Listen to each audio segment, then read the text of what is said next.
The thing about Bob, as Dave said, was that, and that's very true, and this sort of comes out in a lot of Carson stuff, Johnny Carson stuff. Carson hated Bob Hope because Bob Hope wouldn't ad lib on the show.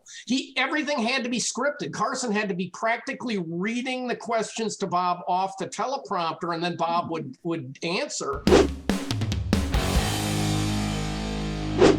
Hey, we're back with David Fantle and Tom Johnson, the writers of Hollywood Heyday, and they're about to tell us a great story about the interview with Bob Hope. So David, why don't you start and tell us how you got it and what was Bob all about? Well, as people know, Bob Hope, there was a book written a few years ago, saying Bob Hope, Entertainer of the Century. So, there's no question, the guy was a master at vaudeville, Broadway, radio, television, film. He was number one in every form of entertainment during the 20th century. But he wasn't also known for giving in-depth interviews or really letting people know who the real Bob Hope was. He was not shy about publicity and promoting all of his work, but he was really reticent to delve much into his life itself. And Tom and I actually had two interviews with Bob Hope in which we think, compared to some of the other things that we've seen of him, were not just honest, but he was relatively open with us on a number of things. For example, the first time we interviewed him, he was coming to the University of Minnesota homecoming. And we talked to him, and this first one was on the phone. And I asked him, well, what does it feel like to be always called a legend? And he said, shit, guys, I don't want that term. He said, a legend is someone who's dead. I look forward to the future. I'm very much alive. And then when he came to a week of live performances in the Twin Cities, Tom and I had built a relationship with his publicist, and we were able to have a sit down in his hotel room late at night. It was about 11 p.m. because, again, he was used to the late nights, sleeping in kind of style that a lot of entertainers were or are.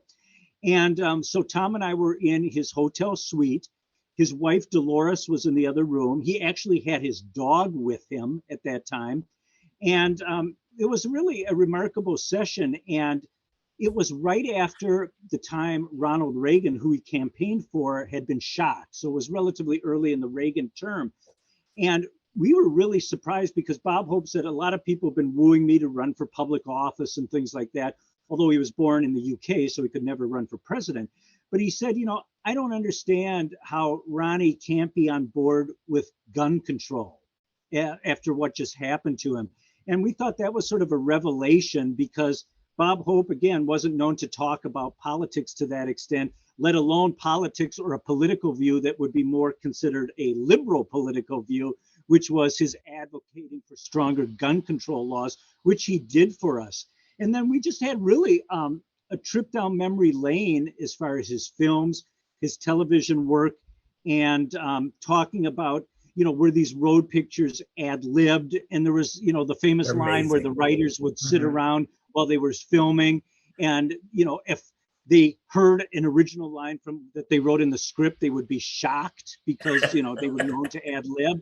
Although I think, in all fairness, I think Hope and Crosby, at least Hope, might have said that the road pictures were more ad-libbed than they actually were. I think most of it was down on paper because, again, Bob Hope wasn't a wit. He wasn't quick like George Burns or Milton Berle with a one-liner. What he was he was really contemplative. He was actually serious. But again, his claim to fame was impeccable comic timing. And I'm not talking about those late in life NBC specials, which are pretty much unwatchable. Yeah. Where, here's the Gold Diggers, here's Joey Heatherton, and he's just reading from the cue cards. They're actually pretty god awful. But who doesn't like the Gold Diggers and Joey Heatherton? So I take that back. They're not Lola Falana right here. It's not Jacqueline Bissett, but still. And a weird thing about Bob, too, is that I'm going to refer to Jacqueline Bissett for every interview that we do now. But, as you should. Everyone should. But, the thing about Bob, as Dave said, was that, and that's very true, and this sort of comes out in a lot of Carson stuff, Johnny Carson stuff. Carson hated Bob Hope because Bob Hope wouldn't ad lib on the show. Everything had to be scripted. Carson had to be practically reading the questions to Bob off the teleprompter, and then Bob would answer. And so, as Dave said, it was kind of neat to have him, in this hotel room with his dog and his bodyguard. Mr. Minnesota was his bodyguard. This really? Wow. Wow. Yeah, I didn't know if we had to do like Beal throw the guy to get the interview or what. I mean, he had us well oiled. Like, what the hell? And he also had a massage table. It was the weirdest thing. I mean, Bob was he was all set up. I remember there was a scene in one of I think it was Road to Morocco, that had to have been unplanned, where I think it's towards the end where they're standing next to a camel and Bob Hope is like petting the camel, and the camel does that thing that they do where he spits, and he spit right in Bob Hope's face, and Bing Crosby lost it.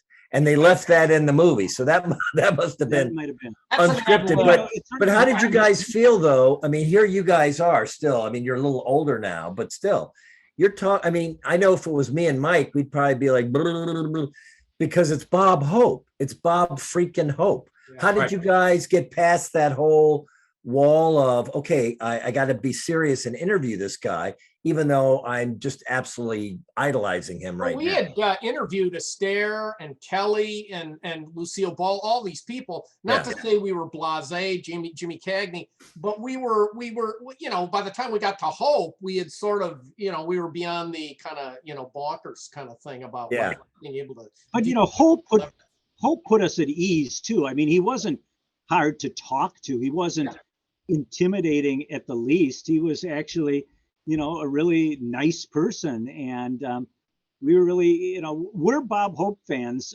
to this day. I don't know. Again, with the stars we're talking about from the golden age, I know because I teach at a college level film classes, these people every day become more and more in the rear view mirror. Yeah. I could ask 50 students, have you heard of Bob Hope, who just died in 2003? And I'd be surprised if 3 people out of 50 would actually raise their hand, which is sort of sad. Yeah. Wow, that is amazing. Yeah, it is. It's too bad because, I mean, these are treasures. These are icons that will live on forever. And everybody, our menopause age, understands that these are legends. They know everybody in your books. Yeah. And so, it's I'm so happy that you could talk about them. Well, great. And even people like, contemporary people like Woody Allen have a huge debt that they fess up to for Bob Hope. Yeah. Bob Hope was an absolute favorite of Woody Allen's. And so, like Dave said, all these people are antecedents to what a lot of these current comedians or actors or singers or dancers, what they do now, that was built upon some of these vintage age stars that we were, happy enough to interview. So, it's a great legacy there. It is. And again, all those stories and more are in this book, Hollywood Heyday. It's available on Amazon. We'll have the link where you can get it. There's just tons and tons and tons of stories. And stay tuned, because we're going to be doing a lot more about the interviews that they've done with James Cagney and Charlton Heston and a lot of celebrities that you remember and really enjoy. So thanks, guys, for being with us. We really appreciate it. And we're going to see you soon. Thank you. Thanks for having us. All right.